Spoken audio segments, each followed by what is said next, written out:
سلام و درود خدمت همه همراهان عزیزی که از کانال یوتیوب اشتی یا همون اشکان منو دنبال میکنن. توی این ویدیو دوباره یه نقاشی به دستم رسیده که میخوام آنباکسش کنم و ازش رونمایی کنم. پس بریم تبلیغ رو ببینیم و برگردیم تا این ویدیو رو بهتون نشون بدم. برو بریم.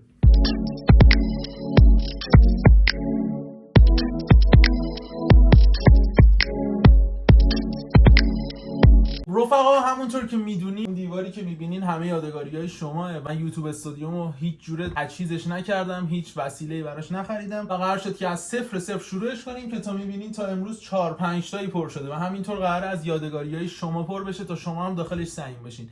پس این توضیح رو دادم. اگه هنرمند هستین یا میخواین شما هم یه یادگاری داخل یوتیوب استودیوی من داشته باشین، حتما میتونین با من هماهنگ کنین و نقاشی‌ها و هنراتون رو برام بفرستین. امروز یه نقاشی رسیده دستم. اول از همه اینو بزنیم. سلامتی جمع. ولی برای اینکه این نقاشیه رو نشونتون بدم، خواهم استایل خود نقاشیه رو داشته باشم. نگین که چرا داخل اتاق عینک دودی ولی اینجا رو به به خفن ترین نقاشیه که تا الان تحویلش گرفتم. اینو بگیرم عکس بگیریم. نزدیکم نشونتون بدم. این کارهایی که طلایی روش رنگ شده و براقه جزو رنگ‌های خیلی خاص و گرون قیمتیه که شما رفقا برام کشیدین و به دستم رسوندین. اینو نصب کنم رو دیوار بیایم، این بره اونجا.